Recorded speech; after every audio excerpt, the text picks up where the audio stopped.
선언문은 유령이 유럽을 배회하고 있다. 공산주의 유령이다.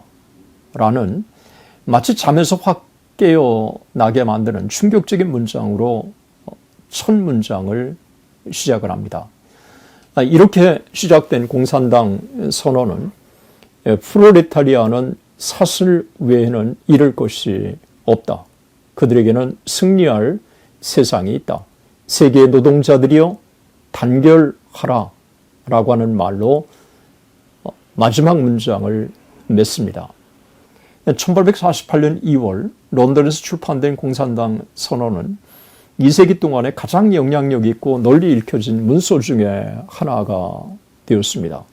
역사상 가장 영향력 있는 정치 팜플렛인 이 공산당 선언은 지금까지 모든 사회 역사는 계급투쟁의 역사이고 프롤레타리아, 즉 노동계급의 불가피한 승리는 계급사회를 영원히 종식시킬 것이라고 선언했습니다. 안녕하십니까. 정신대학교 신학대학원 명예 교수 박용기입니다.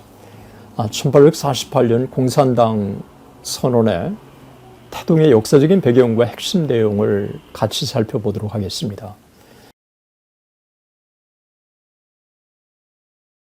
독일의 공산주의 아버지, 독일의 철학자이자 경제학자인 칼 마르크스는 프리드리히 엥겔스와 협력해서 국가가 주요 자원을 소유하고 모든 사람이 노동의 혜택을 공유하는 새로운 이념, 공산주의 정치사회 체제를 제안합니다.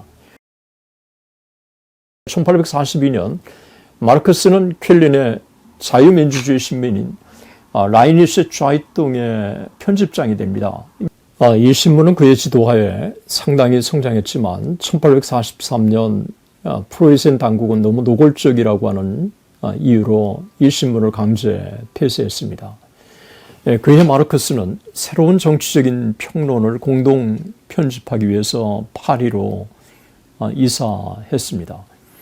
파리는 당시 사회주의 사상의 중심지였고 마르크스주의는 공산주의라고 하는 보다 극단적인 형태의 사회주의를 채택했습니다. 공산주의는 자본주의 세계를 무너뜨릴 노동계급의 혁명을 요구한 것입니다. 마르크스는 자신의 견해를 공유하고 평생 협력자가 될 동료, 근대 독일 연합공화국으로 알려진 프로이센 사람 프리드리히 엥겔스를 만납니다. 이 둘은 평생의 친구가 됩니다. 1845년 마르크스는 프랑스에서 추방되어서 브뤼셀에 정착했고 그곳에서 프로이센 국적을 포기하고 엥겔스와 합류합니다. 그 후 2년 동안 마르크스와 엥겔스는 공산주의 철학을 발전시켰고 노동계급운동의 지적인 지도자가 되었습니다. 1847년 런던에 거주하는 독일의 혁명적인 노동자들로 구성된 비밀 결사인 의인동맹은 마르크스에게 자신들의 조직에 가입할 것을 요청했습니다. 마르크스는 엥겔스와 함께 이 그룹의 이름을 공산주의 연맹으로 변경하고 이를 유럽 전역의 다른 독일 노동자위원회와 통합할 계획을 세웠습니다. 두 사람은 연맹의 결의를 요약한 선언문을 작성해달라고 하는 임무를 요청을 받았습니다. 브뤼셀로 돌아온 마르크스는 엥겔스가 1847년에 연맹을 위해서 쓴 소책자를 모델로 해서 1848년 1월에 공산당 선언을 씁니다. 2월 초에 마르크스는 이 작업을 런던으로 보냈고 연맹은 즉시 이를 선언문으로 채택한 것입니다. 공산당 선언의 많은 사상은 새로운 것이 아니었지만 마르크스는 유물론적인 역사관을 통해서 이질적인 사상을 너무도 훌륭하게 종합적으로 완성을 한 것입니다. 선언문은 유령이 유럽을 배회하고 있다. 공산주의 유령이다. 라는 마치 잠에서 확 깨어나게 만드는 충격적인 문장으로 첫 문장을 시작을 합니다. 이렇게 시작된 공산당 선언은 프롤레타리아는 사슬 외에는 잃을 것이 없다. 그들에게는 승리할 세상이 있다. 세계의 노동자들이여 단결하라 라고 하는 말로 마지막 문장을 맺습니다. 공산주의 선언이 작성될 당시 칼 마르크스와 프리드리 엥겔스는 둘 다 20대 후반이었습니다. 그러니까 부유한 독일 변호사의 아들인 마르크스는 브뤼셀에 살고 있었는데 그가 편집하던 신문이 정부에 의해서 탄압받자 1843년 프로이센에서 파리로 이주하고 1845년에 다시 파리에서 추방되었습니다. 아버지가 독일 바르멘과 영국 맨체스터에 지점을 두고 면방직 사업을 운영하고 있었던 엥겔스는 파리에 살고 있었습니다. 마르크스와 엥겔스는 1842년에 처음 만났고 1844년 파리에서 두 번째 만나 이후 함께 일하기 시작했습니다. 그들은 공산주의 선언을 집필하기 전에 1846년 홀리 패밀리와 1846년 저먼 이데올로지라고 하는 두 권의 책을 공동 집필을 합니다. 브뤼셀에서 마르크스는 독일, 프랑스, 영국 사회주의자들과의 접촉을 유지하기 위해서 공산주의 통신위원회를 설립했습니다. 통신위원회는 런던의 독일 공산주의자 그룹인 정의의 연맹과 관계를 맺는데 1847년 1월 정의의 연맹이 마르크스와 엥겔스를 회원으로 초대한 것입니다. 이 둘은 이 제안을 받아들입니다. 1847년 11월 마르크스와 엥겔스는 런던에서 열린 공산주의 연맹으로 개명한 대회에 참석했고 그 대회를 주도한 인물은 바로 마르크스였습니다.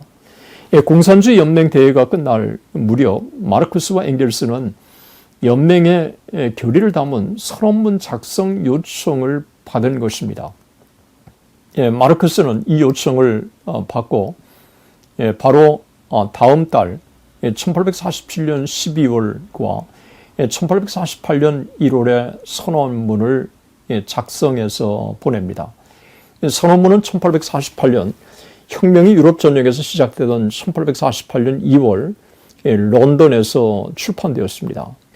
1848년 공산주의 선언에서 마르크스와 엥겔스는 노동자들이 착취를 당하고 권익이 보장되지 않는 자본주의 경제 구조와 부르주아와 결탁해서 그들의 권익을 보호하면서도 정작 생산 노동력을 제공하는 노동자들의 권익과 열악한 노동 환경에 대해서는 침묵하는 정권을 전복하고 공산주의 정치 사회를 결성해야 한다고 촉구했습니다.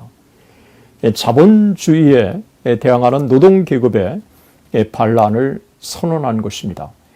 1848년 공산당 선언에서 그들이 외친 모토는 세계의 노동자여 단결하라 였습니다. 유럽 전역의 불만을 품은 노동계급들이 단결해서 완전히 다른 공산주의 정권을 수립해야 한다고 외친 것입니다.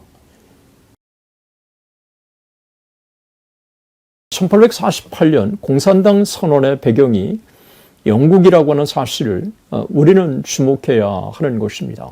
공산당 선언이 영국에서 등장했을까요? 1998년 코넬 대학교 경제학 교수인 조지 보이어가 권위 있는 세계적인 경제학 저널지에 1848년 공산당 선언의 시대적인 배경이라고 하는 훌륭한 논문을 발표합니다.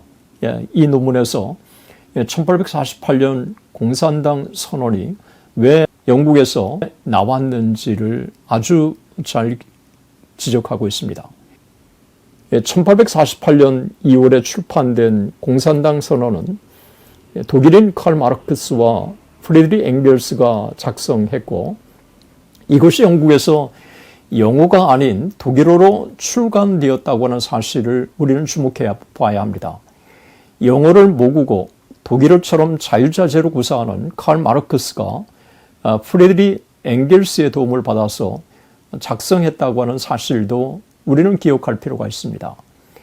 이 둘은 독일에서도 프랑스에서도 설 자리가 없었기 때문에 영국으로 와서 영국에서 머물면서 영국의 노동 환경의 참혹한 현상을 직접 온몸으로 확인할 수 있었던 것입니다. 산업혁명으로 인해서 야기된 노동자들의 피탈과 착취를 목도하면서 당시의 사회경제, 정치제도와 여기에 따른 문제점을 목도하면서 단순한 개혁으로는 해결될 수가 없기 때문에 인류 역사에 반복된 피착취자들과 그리고 착취자들의 투쟁으로 연속된 계급투쟁에서 프롤레타리아가 단결해서 부르주아를 타도해서 공산주의 정치사회 경제제도를 만들자고 촉구한 것입니다. 1848년 공산당 선언의 시대적인 배경이 바로 여기에 있는 것입니다. 1848년 공산당 선언에서 마르크스와 엥겔스가 제시한 자본주의 비판은 1837년부터 1848년까지 영국의 경제적인 상황의 맥락에서 이해해야 한다고 전문가들은 말합니다.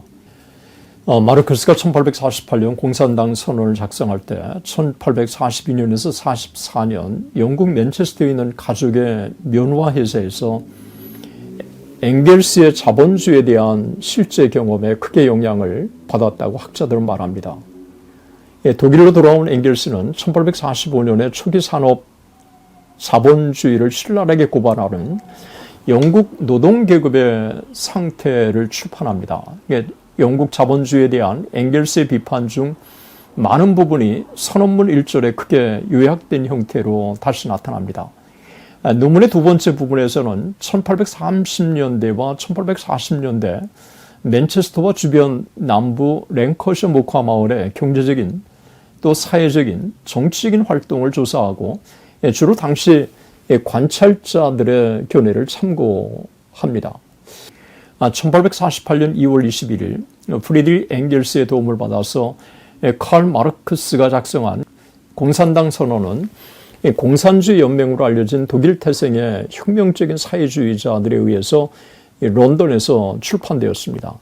원래 독일어로 처음 출판된 이 공산당 선언은 즉각적인 영향은 거의 미치지는 못했습니다. 그러나 이 공산당 선언은 20세기에 들어서 지대한 영향을 미치기 시작했고 1950년을 기준으로 해서 세계 인구의 거의 절반이 마르크스주의 공산 정부 아래 살고 있는 이와 같은 놀라운 공산주의 확산으로 이어졌습니다. 오늘의 강의는 여기까지입니다. 대단히 감사합니다.